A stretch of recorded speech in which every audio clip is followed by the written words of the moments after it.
Welcome to Seasoned. I'm Marisol Castro. And I'm Chef Plum. Our guest for the hour, Carla Lalli Music, is someone you just love to watch cook. She hosts Carla's Cooking Show on Patreon, and she's the former food director at Bon Appetit magazine. Her first cookbook, Where Cooking Begins, won a James Beard Award in 2020. Her latest cookbook is That Sounds So Good, 100 real-life recipes for every day of the week. It's written with the home cook in mind every step of the way. Carla Lalli Music, welcome to Seasons. It's so fantastic to have you. Thank you. It's very exciting. We know you from your Bon Appetit. We know you from your cooking. I recently know you from your swimming spaghetti with your son because I'm a prolific follower on Instagram. that was very peak Cosmo. But I think what makes you so relatable and so lovable is the fact that you make all of those facets of the culinary world and the real world that you live in so approachable and relatable to people. Thank you. That is so nice to say. Well, I don't know about nice, but it's true. At least from this wannabe cook. So the intro to your cookbook, which by the way, congrats. Thank you. The cookbook. Fantastic. That sounds so good. Yeah. Exactly. Yep. But it starts with this great quote, cooking is a feeling that makes you feel things. Please elaborate on that for us. This really came from the reactions that I got when my first cookbook, Where Cooking Begins, came out. And I was on tour for that book, and I kept meeting people who were sharing like deeply personal stories with me and thanking me for the influence that Where Cooking Begins had on their lives. And I'm talking about people who were estranged from their parents and have now reconnected over food, people who had disordered relationship with eating and found a way back into the kitchen, people who had found a return to their social lives through cooking again. I expected people to cook things and say, you know, that recipe worked, or I've adapted this, or my family loves this other one, but I didn't expect people to really talk about the way that food was impacting their personal life, their emotional life, their family life. And that was so rewarding because that's what food is to me. It is the way that my family connects to each other. It is the way that I show people that I love them. So that was where a lot of the inspiration for That Sounds So Good came from, was about wanting to take away all of the, you know, psychic or the tactical or just the emotional blocks to making your own dinner every night. I just wanted people to have that moment of pleasure no matter what day of the week it was. One of the things that drew me to this book was that exact line that you just said there. You know, I always say that food is one of the most important things we have in life. Everything important in life revolves around food. If you think about it, on your first date, you go out to eat. God forbid somebody dies, we all eat. It's something that pulls everybody together. And it's such a powerful, powerful thing. Do those roots kind of run deep in your family? Yeah, absolutely. I think growing up in an Italian family, there's a food to make you feel better when you don't feel like eating. There's a food that you could eat when you're too full. There's a food that you should have on a certain occasion. And there's food that we eat when we're together on Fridays, which is different than the food that we always have on Christmas Eve. So I also was lucky enough to grow up in a household with a mom who is an amazing cook. And so my relationship with food was just that food was really good. You know, the food was good. The food was good until I went to college and was like, this food isn't good. The food was good. So it's a source for me of like sustenance, right? Because we all need to eat to live, but it's also a source of pleasure. And there's very few things in our life that tick both of those boxes, you know? And I just don't ever want to divorce those two.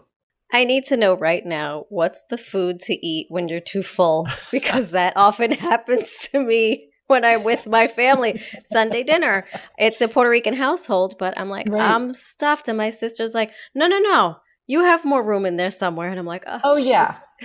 We always joke that there's just like different parts of your stomach. So if one part is full, there's another part that still has room. We always had salad after the main course. And so when you're too full, my mom would say, but you should eat salad because it will help your digestion. So it was like, you just always have room for salad. And then if you're if you're still too full after the salad, then you should probably have an Amaro, you know, like a little shot of Ramazzotti or another kind of Italian bitter, because that will really help you. Those things are gross. I can't take those out. I mean, I was with a very Italian family recently having dinner, and they poured this little cold bitters, almost like star anise situation. Oh, yeah. It reminded me of back in my restaurant days, taking shots of Jägermeister. Yeah, exactly. Jaeger is a great one. Oh. It's a great thing to have if you're too full. It was probably Fernet. Was it Fernet Branca? Yes. It was Yeah. Fernet. Yeah. Yeah, that was big in my household. It was a terrible idea. It doesn't help you give more room for burgers. What do we need to drink this? Stop it. Oh my gosh. Carla, I know clearly your family is so important to you, the family that raised you, but also the family that you're raising. Yeah. And earlier we were talking about COVID, and I think another thing that's so relatable is that we all ate together with our families, for better. Yep. Or worse. Exactly. And so what was that like, going from busy mommy who's all over the place to now I'm home? Yep. And I'm eating with these people every day. Yep. It was kind of incredible because as a mother of two, and I've had like a busy career throughout both of their lives, I really wasn't home to cook them dinner during the week. And it was something that like every time the school year would kick back up, I would be like, this year I'm going to do a thing where 2 times a week, I'm going to put it in my calendar and I'm coming home and cooking. And it just didn't happen. So I cooked a lot on the weekends, but I always felt bad that I wasn't there for dinner.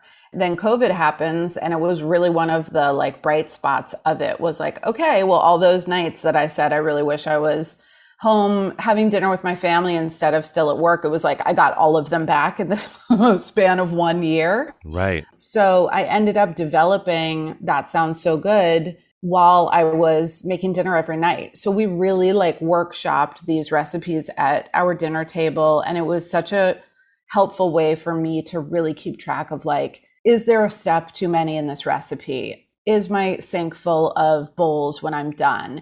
Does it take too long? Does the family like it? Would I make it again? Like I was really testing those things in real time every single day. That's so interesting, because Plum is obviously an accomplished chef. I'm a wannabe chef. And when I look at a cookbook, I'm looking at it as, okay, here's a fantastic recipe. And I know my way around the kitchen and I'll get my ingredients. But I would never think that the people who are developing those recipes are taking into consideration, how many bowls am I going to have to clean? How many pots do I have to have at the ready? Do I need to have a special utensil for any of those things? But that was something that you were doing, as you said, in real time.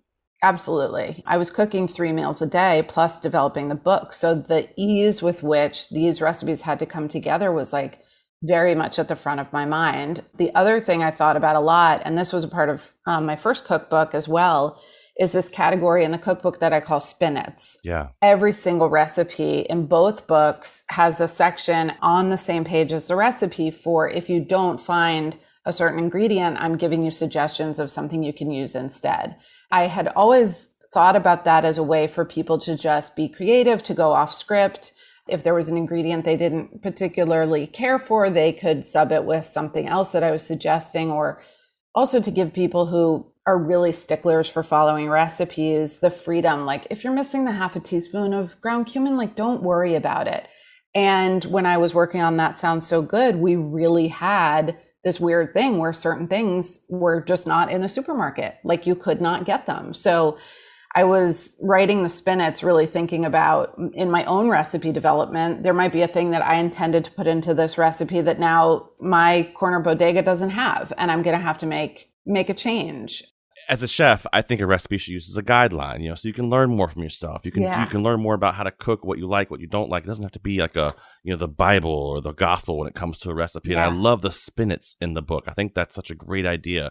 And the thought process that goes into how many bowls, like Midas was saying. But when you put this book together, it's not put together like other cookbooks. Can you talk about that a little bit? Yeah. So the organization of the book, instead of being put together by ingredient, like a lot of cookbooks have, the egg, the chicken, the pasta chapter, the meat chapter, I wanted the book to reflect more occasions or the situations that we find ourselves in our lives. Because my kitchen on a Tuesday night looks really different than it does on a beautiful Saturday afternoon. I cook completely differently when I have a whole day in front of me than I do when I'm coming home from commuting and working and being somewhere else, and guys coming home from soccer practice and whatever it is. So as part of helping people think about how is this recipe a solution to my problem? And the problem is always what's for dinner. Right. So to help people solve that, really thinking about it as Monday through Thursday recipes, which is the first part of the book. And then we have Friday and the weekend recipes, which is in the second half of the book. So in that Monday through Thursday section, you've got your big salads where like everything that you need to eat in your meal is in this one big bowl. That's where there's stovetop suppers. That's where I put burning clean, which is kind of our word for like, I ate too much over the weekend. So could we like eat? We have to eat, but can it like not make me need to have a Fernet Branca at the end of it? You know, meals like that. And all of those are really organized also by time. So you will always start making the thing that takes the longest to cook, say the rice that's going to go with your stir fry, or the pork chop that has to rest for 10 minutes when it's done. I will always cue you to start those things at the beginning and then use that inactive time to do prep, make your vinaigrette, chop up some vegetables, whatever that is. And Friday and the weekend is the same. It's like a little bit, half an hour, 35 minutes of active time, prepping, chopping, getting your sofrito going, soaking the beans, whatever it is. And then those recipes are really focused on inactive time. So soups and stews and braises and long roasts so that you can actually enjoy that weekend day and not be in the kitchen the entire time. I was going to segue into chapter 2, which is all about winning in the kitchen, which, by the way, I failed last night in the kitchen. I overdid the shrimp, Plum. You know, I was trying to do too many things at once. I did the rice first. Did you overcook them? I did. Just a skosh. Were they dry when you put them in? Or did you dry them off nicely before you put them in? They were dry. They had been salted for 15 minutes. I was making a gambas al ajillo. Yum. I'm trying to tell you, Carla, I know my way around the kitchen. Listen, but between us girls, yeah, my boyfriend thought it was delicious. So. Okay. That's all that matters. But I knew, I was like looking at his face like. Well, that's the thing. This is another thing, like never apologize. If you're cooking for someone else, even if the shrimp is like slightly overcooked, if you're cooking for someone else, that person is so psyched that they're sitting down to food that somebody else made. No one's going to notice.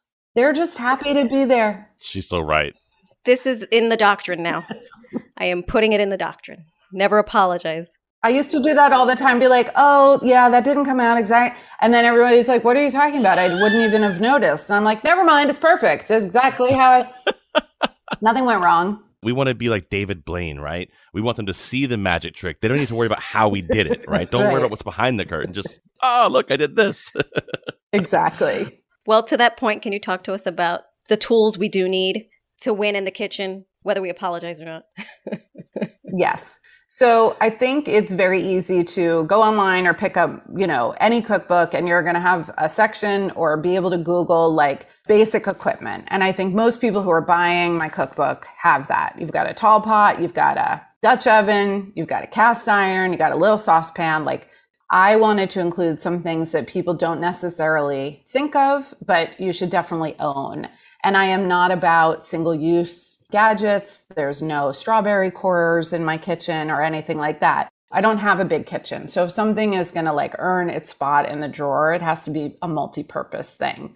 So some of the things on that list are a mortar and pestle, because you don't really need a spice grinder if you're just crushing a small amount of spices for, again, putting over your pork chop or your roast chicken that you're about to do. But I also love using my mortar and pestle to smash garlic and anchovy together to make a Caesar dressing, or to even crush toasted nuts. Like you don't even have to put them on the cutting board and chop them, just throw them in the mortar, give them a couple bashes, you've got roughly chopped nuts. So things like that have multiple uses. Another one for me is my mandolin, which if you're comfortable with it and not worried about your fingers, which you can use the guard, but it makes slicing, it cuts time in quarters. I mean, it's just so incredibly useful. And I even use the mandolin to shave cheese, to get little shards of Parmesan, which is in my red cabbage salad. It doesn't take up a lot of room. They're not expensive and they're great to have. And then the other thing that I really think everybody should have that will save you money and will save you anguish really is masking tape and Sharpies. Labeling something before you put it away in the fridge will increase its likelihood of being consumed by one of the other people you live with by like 3,000%. There's the chef. That's what I'm looking for. There it is. It's such a restaurant. It's such a restaurant thing, but it's like, because if my kids come home, they open the fridge, it's just a bunch of jars and deli containers and things in foil. They're going to stand there for 3 seconds and then close the door. But if they open it and it's like rice and greens from the other night, and like there's half a pork chop in here, the leftovers come out of the fridge. I have taken this out of both of your books, the Sharpie and I used painter's tape, the blue painter's tape. Exactly. And can I tell you, one of these scoundrels took my painter's tape to hang Michael Jordan on the Wheaties box above his bed. And I was like, are you crazy? And he said, what, I should frame it? I said, no, you're using my food tape. I don't care about Michael Jordan on the Wheaties box above your bed. Give me my food tape back. That's exactly right. There's no drawer in the house that doesn't have a Sharpie. There's a Sharpie sitting right next to me on this table. Thank you. I cannot live without them. I've been looking for that Sharpie sponsorship for like 5 years now, and I'm still waiting. I'm waiting, but I'm here. Sharpie, I'm here. You're listening to our conversation with Carla Lalli Music. Later in the hour, we'll get into some recipes you'll want to put into rotation on weeknights and some fun things for the weekend, too. I'm Marisol Castro.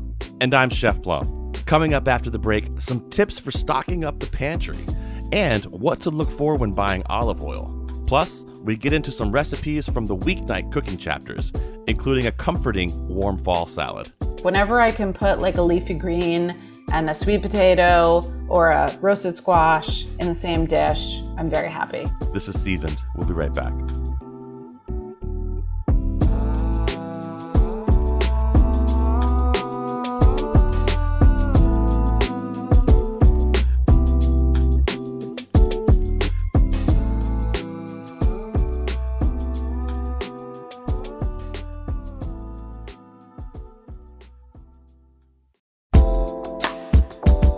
Welcome back to Seasoned. I'm Marisol Castro. And I'm Chef Plum. We're spending the hour with cookbook author Carla Lalli Music.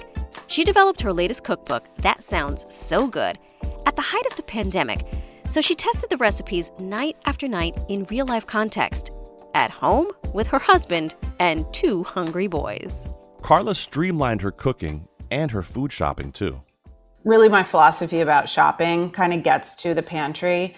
Separate your shopping into things you do in person, protein, produce, great loaf of bread, maybe the good cheese.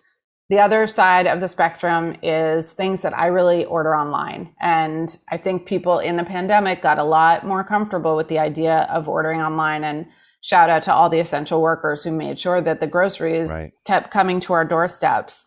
But things in that category is everything that comes in a box, a bag, a jar, or a can. So I'm talking about heavy boxes of kosher salt, the big jar of olive oil, your canned beans, bags of flour. These things are heavy, they're schleppy, they're bulky, and it does not matter if you pick them out in person because they're all the same. So have that stuff come to you, and then you go and you pick out the things that really kind of make or break your meal. The good looking produce, the fish that the fish guy said was the best that night, a cut of meat that maybe you're not familiar with, but the butcher's going to like talk you through it and tell it what it compares to and a good way to cook it. And when you come home, you're shopping for fewer things. Yeah. You're wasting less food because you don't have as much in the house. And when you come home, you just pair that protein and produce with the grains and the beans and the seasonings and the condiments that's already there. I love in the book where you call it wet dry goods. 25 years being a professional chef. I was like, that's brilliant. I've never even thought about that. That's fantastic. Which are like your beans and that's perfect. So in restaurants, it's like the dry goods storage is where all the nuts and the beans and the rice and all those things are. Yeah. So I took that idea but in our house, there's dry goods, which is like rice and beans and pasta and other noodles. And then there's wet dry, which is still something that doesn't have to be refrigerated, but is wet. So like peanut butter, honey, oils, vinegar, sardines, like stuff like that. And that way it's just a lot easier to put stuff away, and it's a lot easier to find what you need. Totally. Well, speaking of the pantry and oils and stuff, in the book, you have a pretty sentimental story about an heirloom olive oil bottle, don't you? I definitely do. So I have forever been decanting my store-bought olive oil into this tall glass bottle that I took from my mom's house like 100 million years ago. And I think I had it in college. I had it in every apartment I moved into. Reaching for olive oil is like, to me, sort of starting cooking. Yeah. You turn a flame on under the pan, and the next thing I know, that olive oil is in my hand, because almost everything I make starts with that. When we were shooting the book, we were photographing that olive oil bottle for an essay about olive oil, and knocked it onto the pavers in my backyard, and it broke into 100,000 pieces. And I was like, this cannot be a good omen. And will I be able to cook again? Like, I don't know. It's like the magic. And then I just took another glass jar or a glass bottle out of my mom's pantry the next time I saw her, put the bar spout back on it, and it's been fine. Phew. Does your mom know you keep stealing stuff from her? Jeez. Yeah, totally. Do you have an allegiance to a specific olive oil? I'm always curious about this with chefs. There's a couple of brands that I really like. In the book, it's a bottle of Lucchini olive oil. You can see the little logo. It's the same company that makes California Olive Ranch, which is kind of everywhere now. If you have a brand you like, that's great. Keep buying it. But the thing you want to look for when you're buying olive oil is that it should be a dark green or black bottle, because light oxidizes olive oil and changes the flavor. And then you want to turn that label around and look for 100% extra virgin. Right. Really important, because olive oil and extra virgin are two different things with a very different flavor profile. You want to find an olive oil that is bottled where it's harvested. Some olive oils are actually like a mix of olive oils from Greece and Spain and Italy. They're harvested, they're brought together, and they're kind of mixed up. That just introduces a lot of inconsistency. Lots of things happen in shipping. The olive oil flavor changes. So just look for 100% extra virgin olive oil that is single origin. So it's like 100% from Italy, 100% from California. And glass vessel. Dark glass. Yeah, sorry. Don't apologize to me, sister. The plastic ones are less expensive. I know what's on sale for 2 for blankety blank 99, and I turn my nose up at it. I also have in my evolution as a cook, I have really embraced vegetable oil, which is also going to sound silly, but there are times when you don't have to cook with olive oil, which is much more expensive. Peanut oil, grapeseed oil, canola oil, if you just are looking for a neutral flavor, if you're frying something, if you're making cutlets, if you're going to sear a steak, the heat at which you would sear a steak is so high that it's going to burn off all of the delicious flavors in olive oil anyway. So just save your money and use vegetable oil. My friend Sam, the cookie guy's got me doing avocado oil now, which is expensive, but it's so great. Such a high smoke point. It's delicious. Can we talk about some recipes? All that talk of olive oil, I feel like I'm prepping my pan. I'm lubricated. That's a first. We've yet to have a chef on our show that has said, I'm lubricated, and I am here for it. You mentioned chicken cutlet. Yes. Stovetop. This is the simplest dish that eludes me. I have an electric stovetop. I can get the cutlets the way they need to be, cut them in half, or I can pound them. Okay. But watching that heat is just it'll get super hot, super fast, and then I'm burning the cutlet, and then it's raw on the inside. And then I try to do them in the oven. Never taste the same. Definitely not going to taste the same. The title of the recipe in this book is called Everybody Loves a Chicken Cutlet, because it is true. Unless you're vegetarian, everybody loves a chicken cutlet. That is such a win. It's so true. I think maybe your heat is too high from the beginning. If you want to test the oil, just put a pinch of your panko in there, and it should actively bubble right away and float to the top. But if it instantly bubbles, floats to the top, and turns dark brown within 3 seconds, it's too hot. So you can pour some of that oil out and put room temperature oil in to bring the temperature down. Just add a little more oil to it. That's the best way to drop the temperature even. I eventually do that, but I'm a lady on the run. I'm cooking stuff, and once someone's asking me to copy edit an essay, another one's got to get picked up from football. I mean, the dog needs to be walked. I just want to eat the chicken cutlet. And cook it quickly. I'm with you. Let's talk a little bit about mussels. Sure. I love mussels. I think they're so underrated when it comes to dinners. A lot of people like them for an appetizer, but what a great dinner they make. You have a great steamed lemongrass mussel recipe in the book, and you actually use a little shrimp paste, which is kind of different for people, isn't it? Definitely. People talk about like a quick cooking protein. So quick, like 3 minutes for a mussel to open. The rope grown mussels are really readily available, like in supermarkets everywhere. You don't have to scrub them. There's no grit. There's no like work. They're grown on ropes. Mm-hmm. It's so sustainable. Yeah, and sustainable. So look for mussels. This uses shrimp paste, which depending on what market you're in, could be called a lot of different things, because there could be Malaysian shrimp paste, there could be Thai shrimp paste, Vietnamese. It doesn't really matter. They're all going to work in this.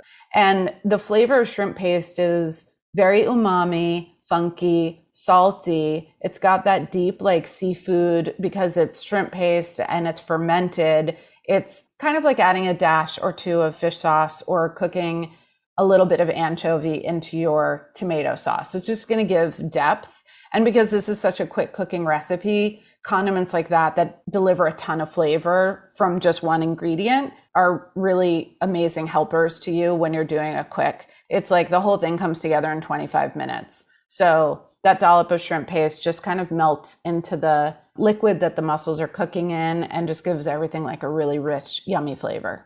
I also love your riff on a cacio e pepe using the walnuts. That's pretty cool.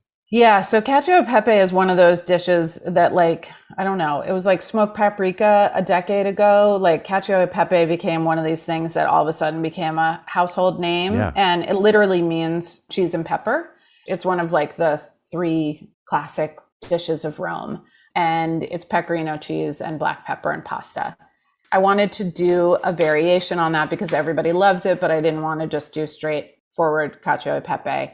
So I used a little bit of manchego cheese. Delicious. Which is cheap, but it's got such a good melting quality. It's really easy to find, and it just gets really, really creamy.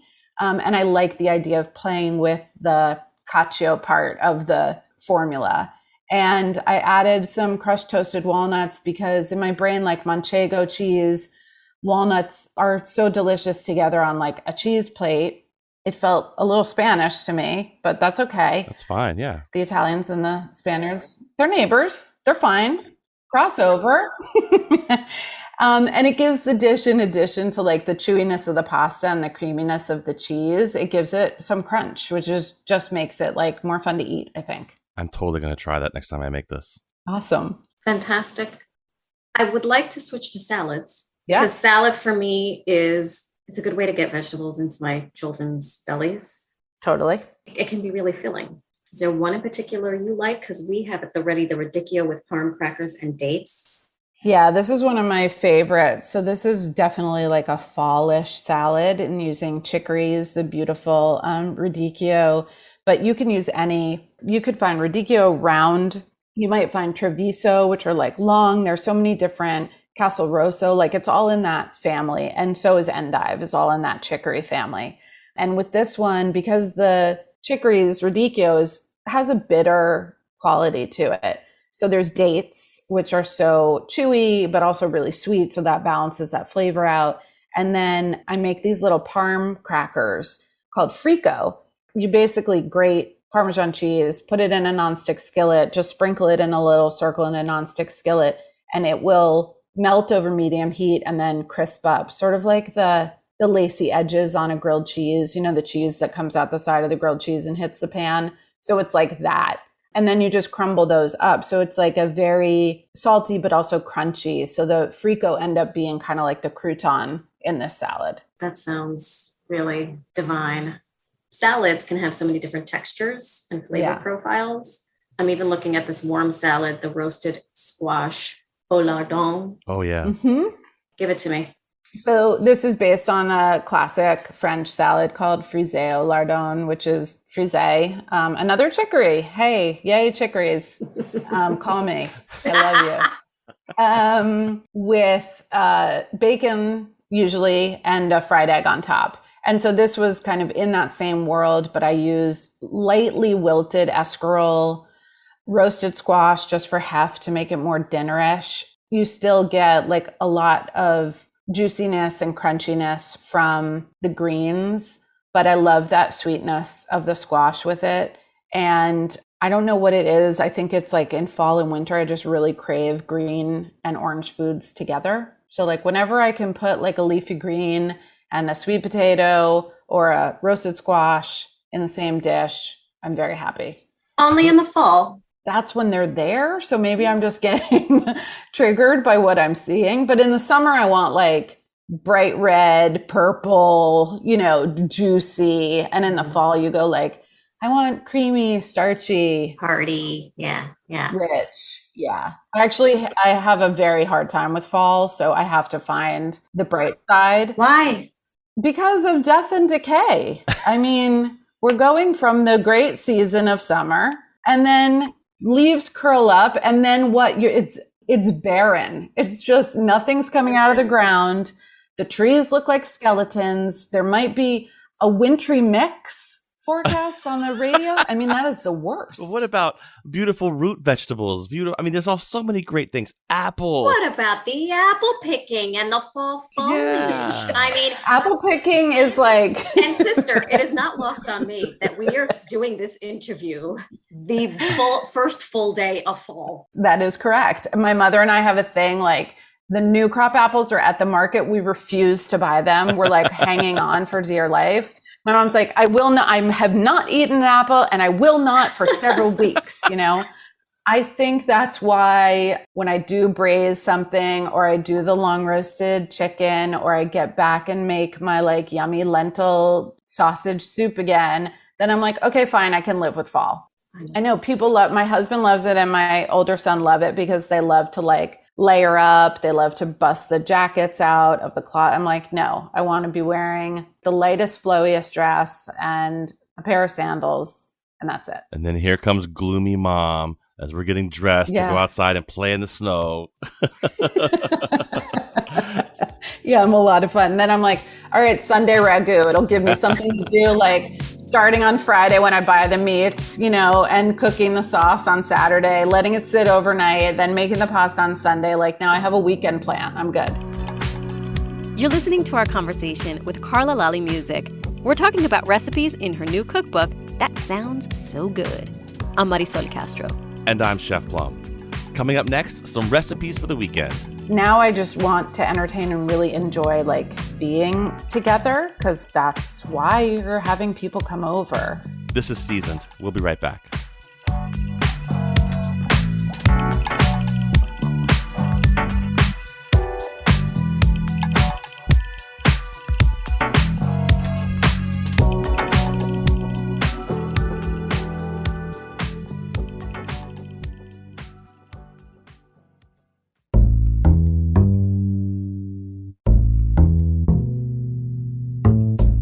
Welcome back to Seasoned. I'm Marisol Castro.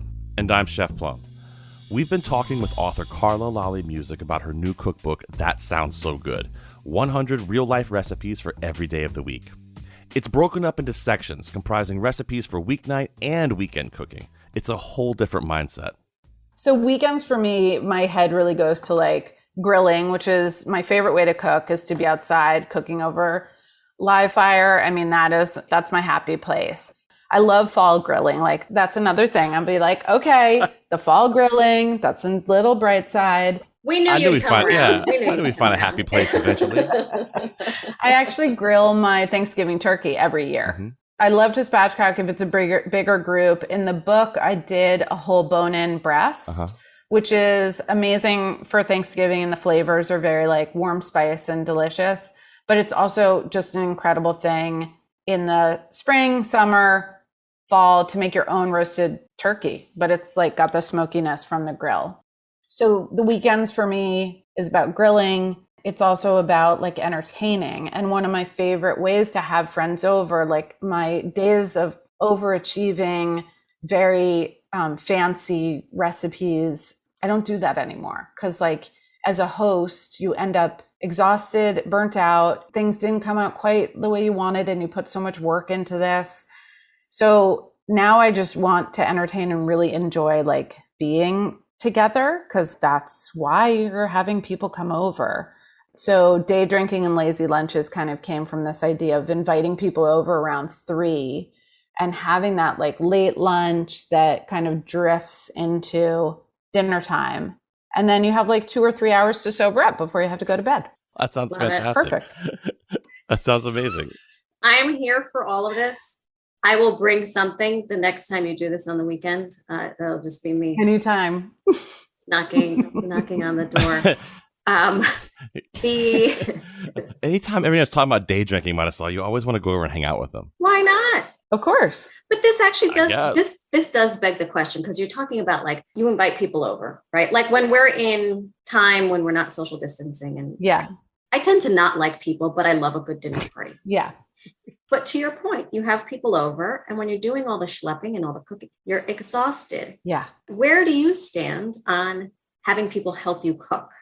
You've developed recipes, you've written cookbooks, you know how this is going to unfold. Are you accepting of the help with open arms? Or are you like, no, maybe you just sit there and look cute and look like you're about to chop a garlic? I charge extra. Yeah, it really depends who's offering.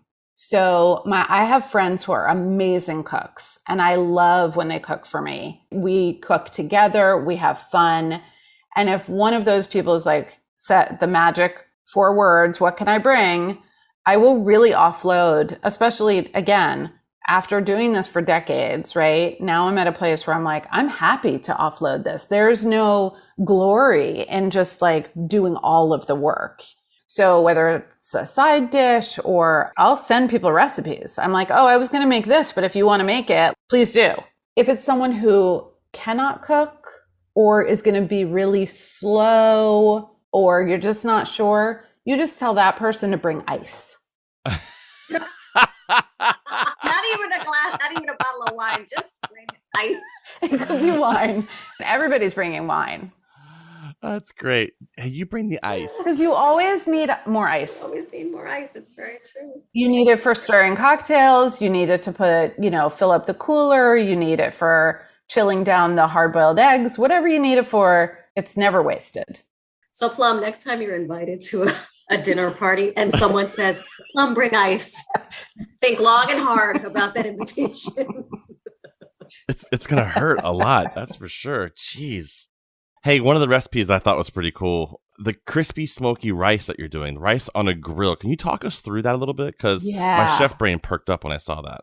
That is really one of my favorite recipes in the book. And it was inspired by crispy rice. I mean, there's sauerkraut, there's so many, the bottom of your bibimbap, when you get the stone bowl, there's crispy rice at the bottom. Pegao. Yeah. The Puerto Ricans call it pegao or con. Exactly. So very much, a texture that I was kind of going for. But whereas achieving that in a paella or bibimbap is like a lot of work sometimes, this recipe starts with already cooked rice. And a lot of times, honestly, I'll use, like, if we have leftover rice from ordering in Indian or if it's short grain rice, it kind of doesn't matter. This starts with sauteed mushrooms that get finished with some tomato paste, which just kind of doubles down again the umami flavor that you get from the tomato, and the mushrooms have a lot of umami. So together, they're just like very concentrated, very rich flavors. Then cooking the rice in there where you're pressing it into the pan with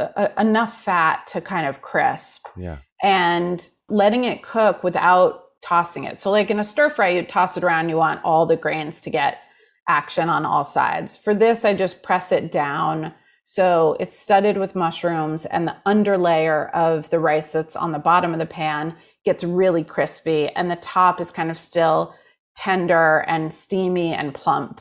And then when you slide it out of the pan, it's like crispy on one side and kind of tender on the other. And you just go into it with a spoon and break it up into big shards and throw a little soy sauce on it at the end too, which is, again, more salt, umami, goes great with mushrooms. Soy and tomato go so well together, soy and rice, obviously. So it's a really fun little side dish. And you don't need a grill to make it. I like grilling where you put a cast iron pan directly on the grill grates. And so that's how I do the crispy smoky rice, and you get a little smoky flavor from the fire, but you can do it 100% the exact same way over medium high heat inside in a cast iron pan. That sounds amazing. So delicious. Yeah, it's really good. I can't believe our time is almost up here. Could talk to you guys all day. All I can think of is I hope I don't get an invitation to bring ice somewhere. Marty, I love you. Girl, bring some ice. Okay, thanks, but no thanks. Is there anything you wanted to add? The book is so full of wonderful memories of your family, and it's very current, and it's very forward thinking, and it's very approachable. Thank you. Yeah, there's two things that I'm very proud of about this book. One is that my younger son, Cosmo, wrote an essay. There's a few essays in the book that I wrote. He wrote an essay about linguine and clams, which is what we eat when we're with my parents on a Friday night. And I love him, but it might be the best writing in the book. So in a way, the kid upstaged me. And the other thing I want people to know is that there's a lot of vegetarian recipes in this book. I think it reflects the way that I do cook at home. And when you love produce and love the changes in the seasons, you know, that might end up being a big part of the side dishes in your meal. So I just wanted to say that for people who do enjoy eating vegetarian or are vegetarians, there's lots here for you too. Carla Lalli Music, thank you so much. Thanks for having me. It was great chatting with you guys. That was Carla Lalli Music. She joined us to talk about her cookbook, That Sounds So Good. We have 2 recipes from the book on our site right now. There's sheet pan chicken with tomatoes and chickpeas, because who doesn't love a sheet pan dinner? Hello. And a recipe for fat noodles with pan-roasted mushrooms and crushed herb sauce. That does sound good, doesn't it? Visit ctpublic.org/recipes. I'm Marisol Castro. And I'm Chef Plum. Seasoned is produced by Robyn Doyon-Aitken and Catie Talarski. Thanks for listening, everybody. Join us next week for a show all about apple cider. And could you do us a solid? If you like the show, give us all the stars and review us on your podcast app. Tell us why you listen every week. It'll help people who love food and cooking find the podcast. See you next week.